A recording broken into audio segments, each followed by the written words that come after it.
একটা অবাক করা প্রাণী, যে কিনা তার নিজের শরীরের থেকে আরও 100 গুণ বেশি ওয়েট বহন করতে পারে। ভাবতে অবাক লাগে যে ছোট্ট একটা ক্ষুদ্র, অতি ক্ষুদ্র একটা প্রাণী তো কত বড় একটা প্রাণীকে নিজের বশে নিয়ে যাচ্ছে। এই মাকড়সাটা কিন্তু মরে যায়নি, এখনও জ্যান্ত আছে, কিন্তু এমন কি করলো যে মাকড়সাটা বশ মেনে গেছে আর এই পোকাটার সঙ্গে সঙ্গেই চলে যাচ্ছে। তো দেখো কিভাবে টেনে নিয়ে চলে যাচ্ছে। এইটা মাকড়সা না, শুধু আরশোলা, আরও বড় বড় প্রাণী কিন্তু বহন করে, বয়ে নিয়ে যায়।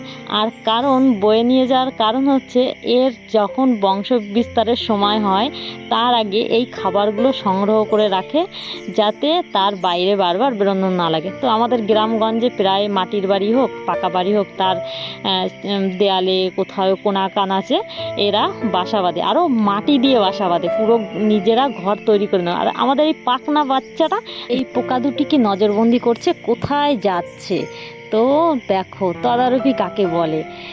তো কেমন লাগলো ভিডিওটা অবশ্যই